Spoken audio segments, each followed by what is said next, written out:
Now that we understand what data and model poisoning is, let's talk about how can we protect against this vulnerability.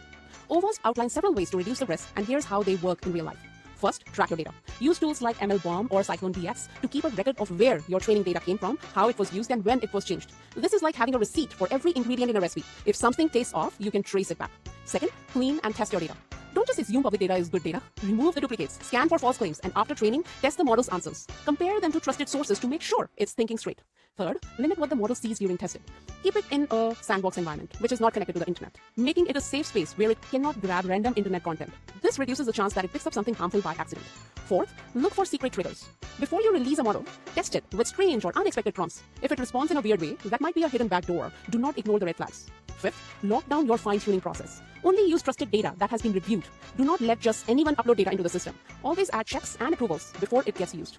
Then sixth, be careful with downloaded models. If you are using pre-trained models or add-ons from the internet, you must inspect them first.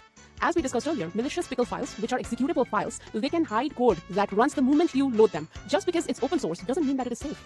Then seventh, use data you have control on. Whenever possible, train your models using your internal organizational data that you know is clean. External data sets can bring a lot of value and can save time, but if you do not know the source, you might be training your model on poison data.